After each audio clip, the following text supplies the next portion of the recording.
Hello and welcome to episode 315 of AvTalk. I am Ian Petchnick here in the same room. In the same not as always, physical but space with Jason Rabinowitz. Fantastic. And hello, Ian. I love your very elaborate mobile podcast recording studio. Have studio will travel. It only slightly tried to kill you while setting it up. The spring-loaded mic arm did wound me. Like actually, Yeah. blood. The blood. The things you do for this podcast. If someone doesn't bleed in the production of this was podcast, there really a recording?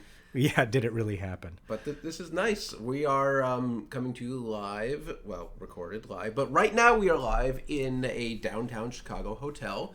I'm sorry I can't offer you a view of the beautiful Chicago River from the 21st floor. I had to exchange my room due to a very noisy child situation, and now you've got the L down there, so and the under construction Thompson Center and ABC's satellite dishes. Cool. So it all works out. It's almost the same as a beautiful river view. That's all right. Who needs it? Well, welcome to Chicago, Jason. Thank you. And where's my hot dog? Thanks for the hot dogs abound. Okay, tonight. Yeah, sure.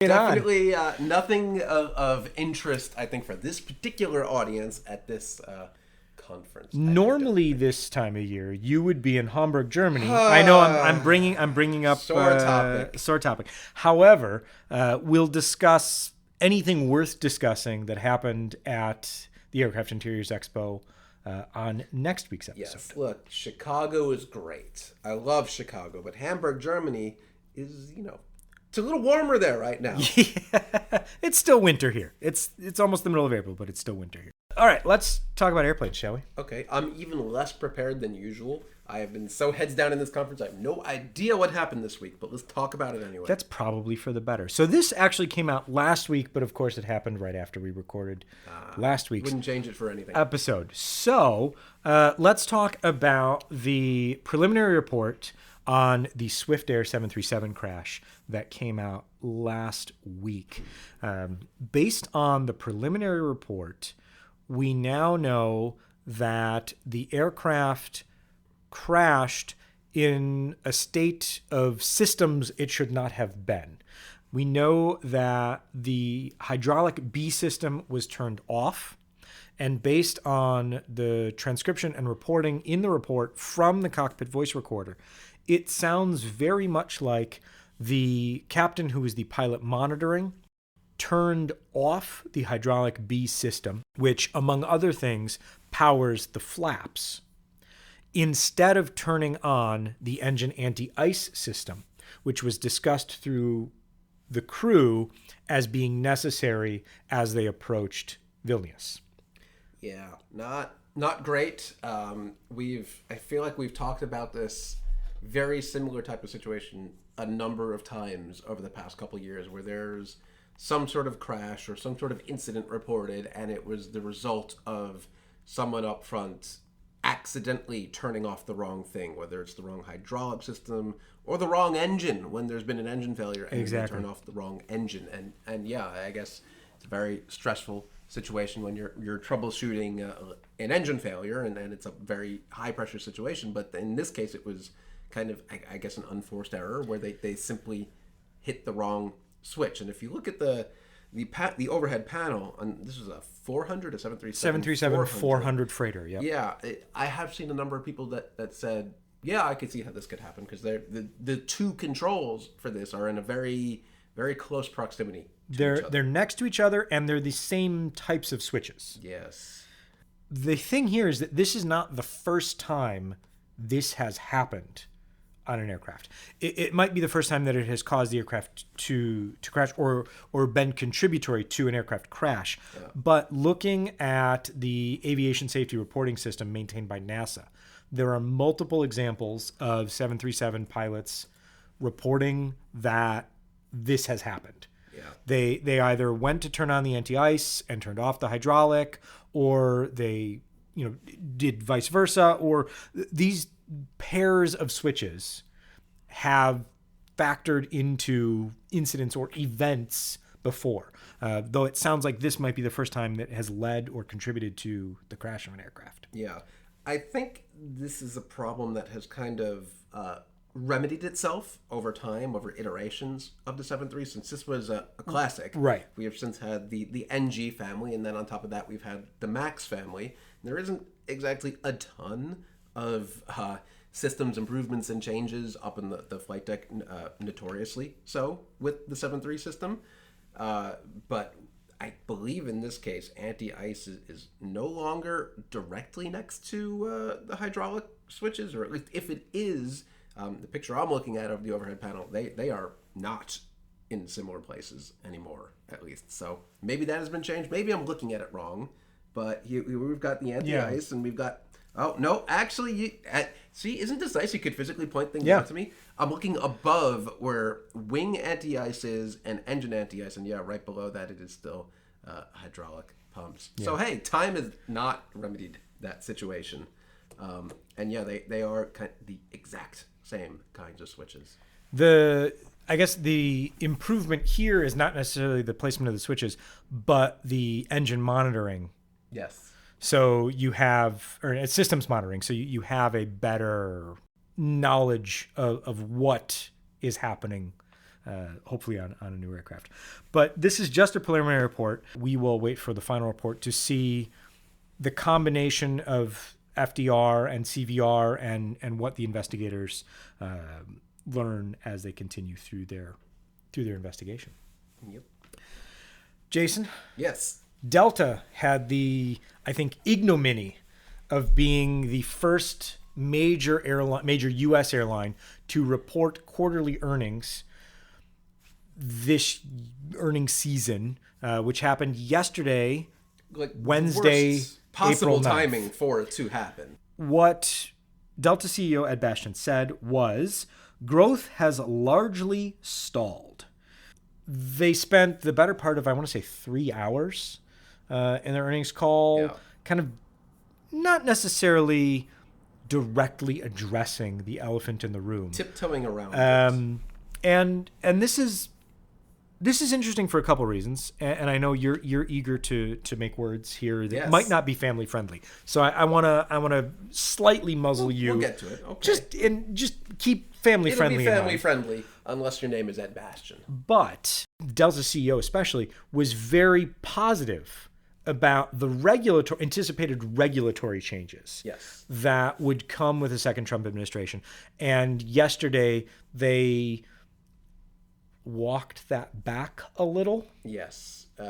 And to clarify, Delta was not the only airline Certainly industry not. or travel industry company that was, let's say, cheering on the new administration for their very, very specific needs and requirements of the Biden administration. In their view, went too far with some regulatory adjustments and passenger rights and passenger compensation. And airlines don't like that when governments, whether it's here in the U.S. or in the EU with the EU 261 rules, any airline will say they've gone too far, it doesn't actually help, blah, blah, blah, blah, blah. It doesn't matter.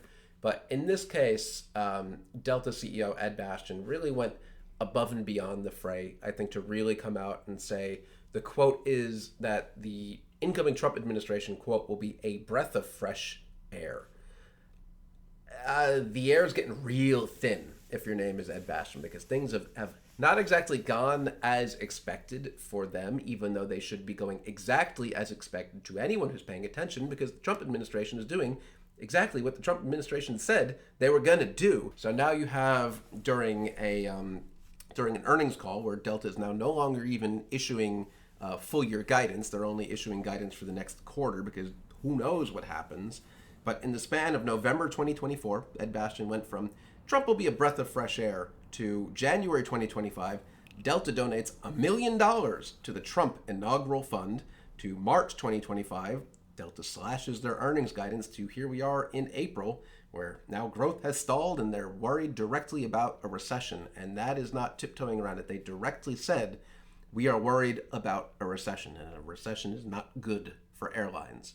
So Sorry, Ed, you stepped in it. You made a pile on the sidewalk and you chose to step in it. So here you are. To pull a line from my personal experience, you made your bed, now you lie in it. In my case, I don't make my bed and I lie in it. That's a deep cut. That is a very deep few cut. Of you will get that. Well done, Jason. I am not a fan of hearing Ed Bastian say the Trump's tariffs are a self-inflicted wound and he's hoping that sanity prevails. My man, you cheered this on. You donated to the cause. You don't get to call this self-inflicted. You don't get to hope for sanity. You asked for this. You donated to it. You get it. You deal with it now. End of rant. End of rant. I appreciate the end of rant. You have to cut it off somewhere. That's fair. So we were going to talk about tariffs in the context of how much more expensive they're going to make aviation.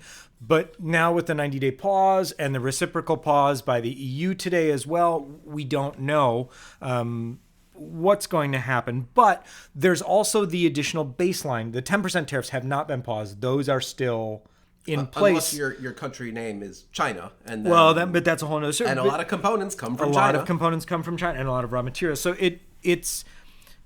The quote that I want to just leave this particular bit of discussion with is from the Aerospace Industries Association's Vice President of International Affairs, Dak Hardwick, speaking to Flight Global. Quote, "What the administration's actions have done is make everything for our sector more expensive.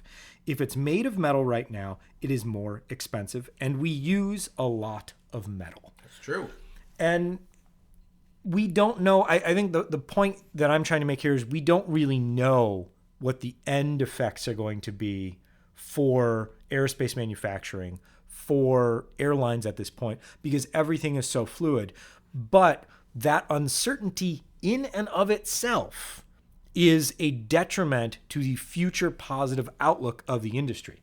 If you don't know what's going to happen, you're not going to make any big moves. No. And we know we've talked nonstop about this since basically 2020, but the airline and the aviation industry supplier ecosystem is already hanging on by a thread. It's been hanging on for a thread for years now, and we already have suppliers saying, well, with these tariffs, we can't possibly survive, so if this happens, we're done for, you're on your own. And on the other hand of the situation, you have airlines saying, well, unless you have a clause in your contract with us that accounts for tariffs, we're not paying it, so you're on your own. That's only going to accelerate the dropping like flies of suppliers. So there is no good ending for this for anyone.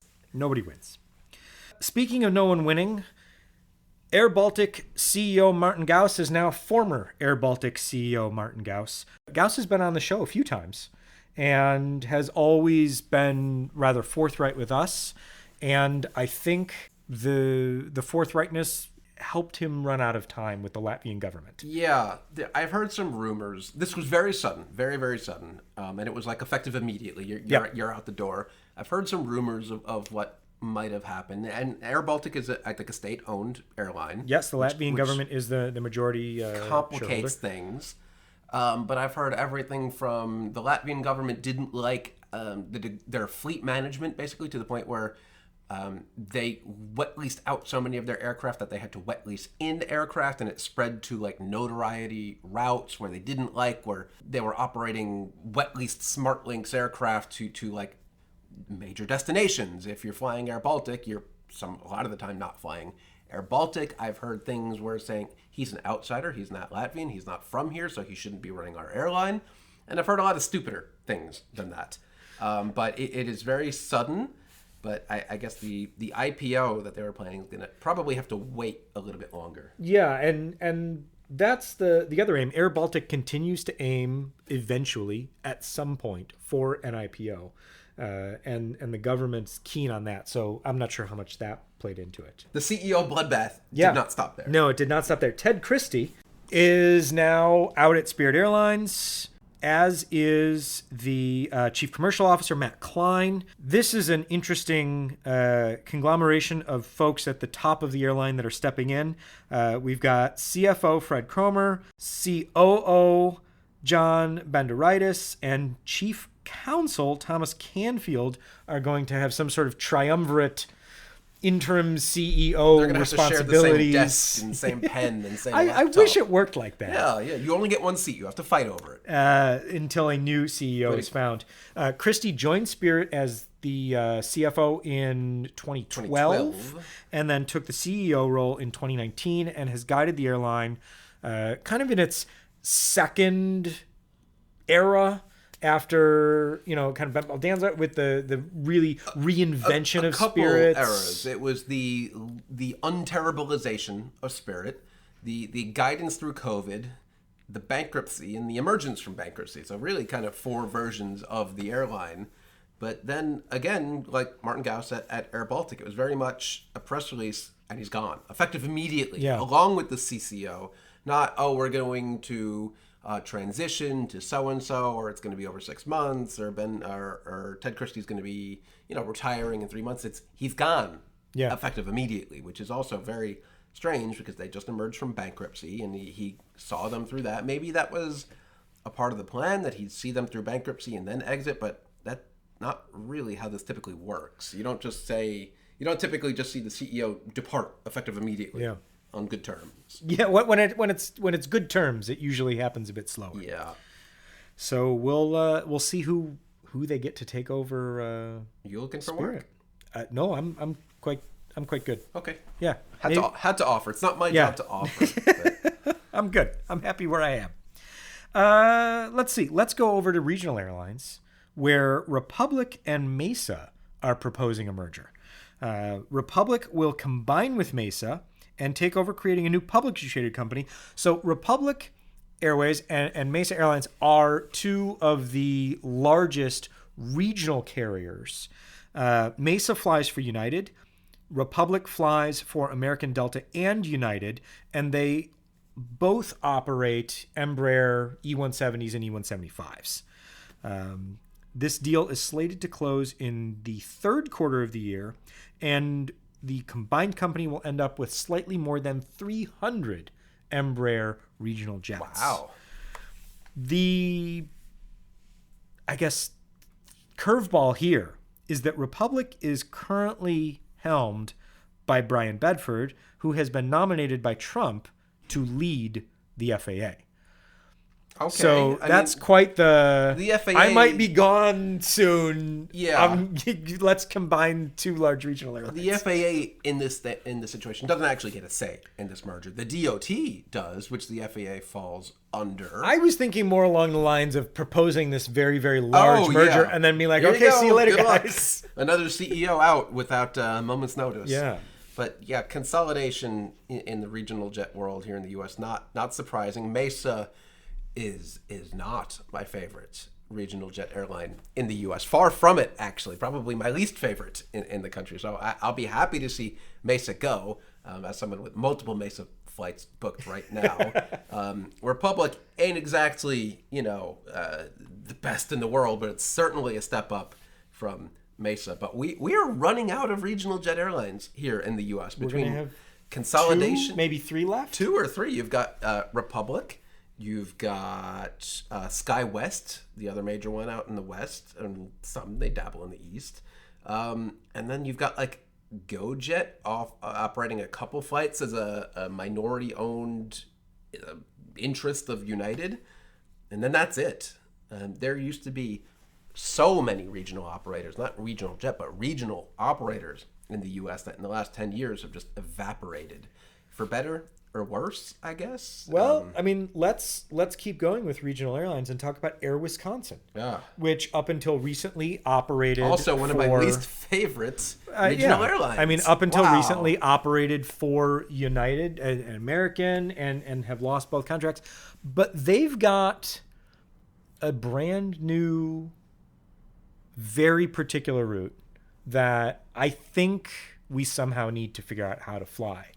They are now serving Appleton to Milwaukee. Of course. What a that good hotbed of connectivity. So the idea there here it is. It's ZW123. There it is. It operated April 5th and April 12th. Actually, did it not operate? I don't think it operated. On April 5th? No. They didn't even operate it. No. So it's just like, so why don't we explain why it's okay. So they're a Part 121 carrier. And in order to satisfy all the requirements and continue with their operating certificate. Which means they are a commercial airline that you or I could buy a ticket on. Yeah. They need to maintain a certain amount of flights and operations and regulations and all that good fun stuff. And they've decided the best way they can do this is to operate a late night round trip between Appleton and Milwaukee. Yes. Yeah, it departs Appleton at the ripe hour of 9:30 p.m., which I guess if you happen to be one guy going from Appleton to Milwaukee, this is amazing, but it's going to cost you $800. I priced out next weekend, and then like a stay over a week. So basically, fly to Milwaukee, stay the week, stay in Milwaukee for a week, and then come back. Okay. And that was $800. It was actually $787.99. That's a little bit unreasonable, but interestingly, if it operated, we don't have that flight on April 5th. So maybe they forgot and they'll lose their certificate. I don't know. Or they said, hey, we tried to operate. Nobody bought a ticket. I don't know if it works that way. I think you still have to actually fly it. Maybe they drove around in circles for a bit. Maybe. And then went back home. Well, keep an eye on April 12th to see if this is a reoccurring theme. There you go. But that's, they're not the only airline that does this shenanigan either. So there are, I know, a couple airlines in Europe that does this as well. I think Han Air is one of those like virtual airlines that books other airlines, but they have to have one. I think they have like one Cirrus jet or something that they operate between Hamburg and Cologne or something like that every other month. That sounds about right.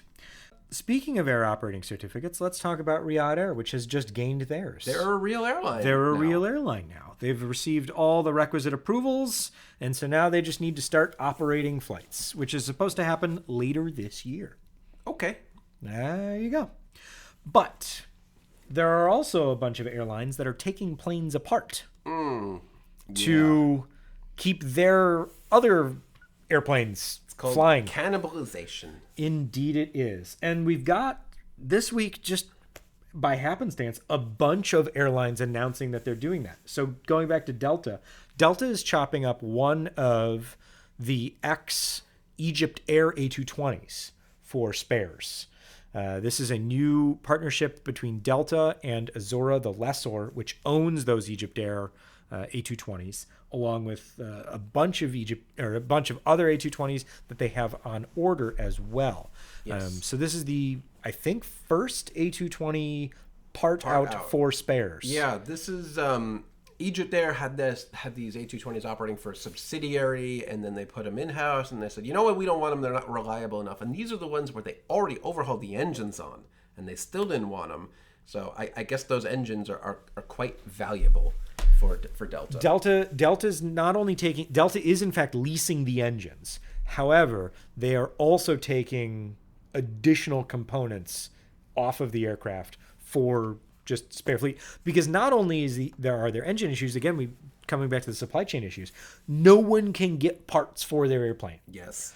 Which is now why we know what's going to happen to all of those go first A320neos that sat around while the airline fought bankruptcy and fought the lessors. Oof. Because those are going to be parted out as well. There's Unical, which is going to, using their E-Cube disassembly, take apart a bunch of A320neos. They haven't said where they're coming from, but if you look at the pictures online, the livery sure seems like it was go firsty. Yeah. And Airfin has also said that they're going to acquire a bunch of A320neos and chop those up as well. So taking apart all of these aircraft, putting them into the parts pool for a bunch of other airlines, because no one can get new aircraft parts or components. And I have another story about that. There is an Air Canada A220 that went out in service in 2022. I heard that when it was at Montreal, it was having maintenance done, and somebody left the roof hatch slightly ajar, and then it rained. Uh-oh. And then the avionics system doesn't work anymore. Uh-oh. That aircraft went back into service about 2 weeks ago. It's 2025. That aircraft spent years on the ground in Canada simply because it took that long to get the full suite of spare parts for that aircraft. It was at YMX for so long, and then they were repositioning it back to Toronto for its first flight, and it diverted back to YMX. So it wasn't quite ready for a quick turn to LaGuardia, shockingly enough. Oh, boy. But it took 3 calendar years to get that aircraft repaired and back into service. So you can understand why Delta would see one on the market and be like, yoink, We'll take that's anything mine we now. can get. Yeah. Is it a little wet in the cockpit? That's fine. We can fix that. We brought our vacuum cleaner and our little fan. Shop vac. Yeah, exactly. It's the middle of April, so that means it's time to talk about March. We've got orders and deliveries from Boeing and Airbus reported in. Boeing had 163 net orders. Among the top lines, 8 777Fs from FedEx. Jason, your favorite airline and mine, undisclosed airlines, The world's reigning champion in airline had orders. a big month. Who? 20 777X, 33 787s, 21 737 MAX, and 3 777Fs. That was all for undisclosed? That was all undisclosed.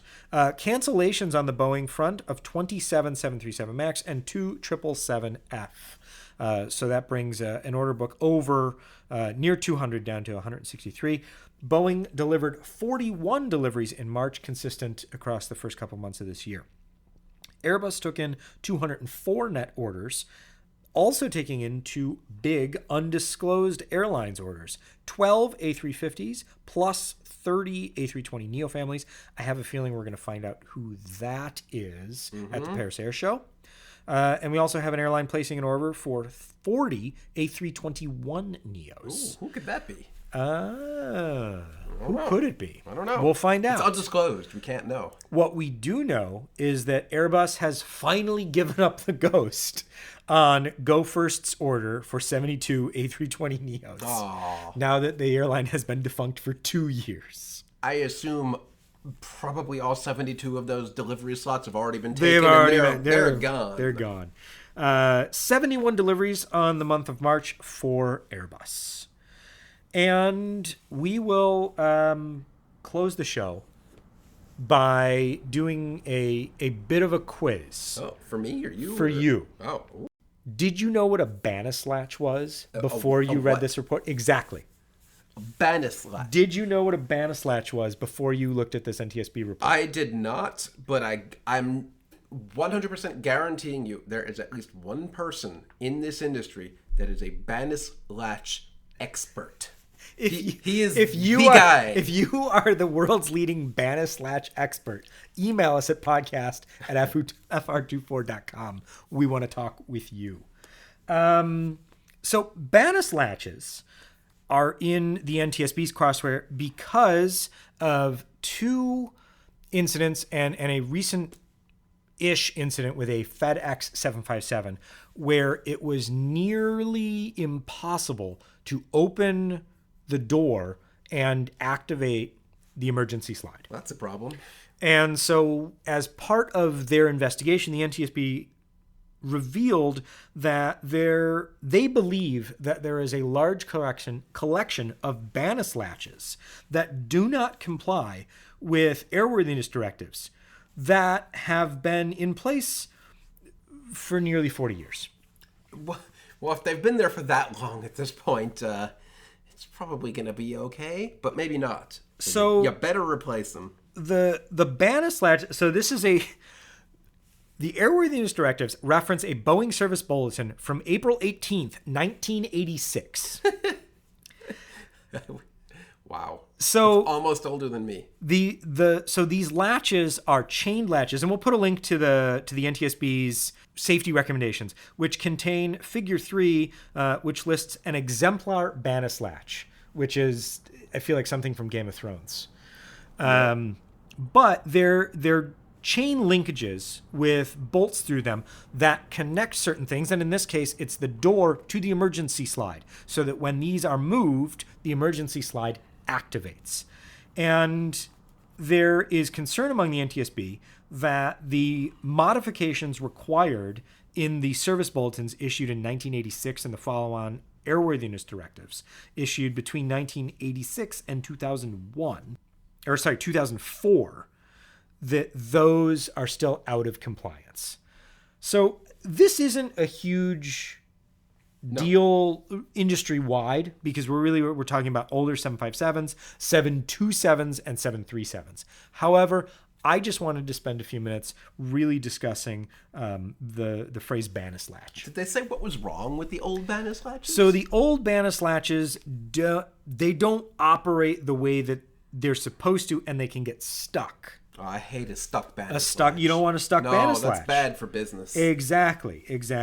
So the NTSB is recommending that 757 operators inspect and modify as necessary the Bannis latches on their 757-200 and 300 aircraft, as well as operators with 727 and 73 models that use the same Bannis latch design as the Boeing 757. All right, I'll get right on it. I kind of brought this. If you're Delta or if you're United, there's a good chance these are on your planes, because I brought this up in jest, but mostly in jest. But I think there's a serious point to be made here, is that one of the things that I find fascinating about the aviation industry is the extent to which you need to continuously update and ensure the safety of things that were designed 40, 50, 60 years ago. Yep. I mean, the B-52, with its upcoming re-engining, will be flying well over 100 years by the time they actually retire the thing. I wonder how many original parts are still on board that aircraft. There's got to be one or two, a couple, I don't know. The plaque. The builder's plaque. That is the only original part. But I think the point is that it never stops. Yeah. And there's always something to improve and make safer and make better. And I think that's pretty cool. That is cool. Well, Jason, thank you for coming all this way to Chicago.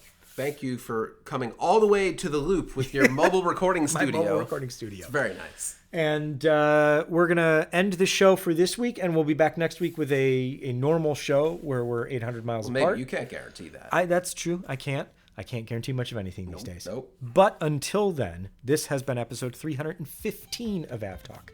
I am Ian Petchnick, here today with Jason Rabinowitz. Thanks for listening.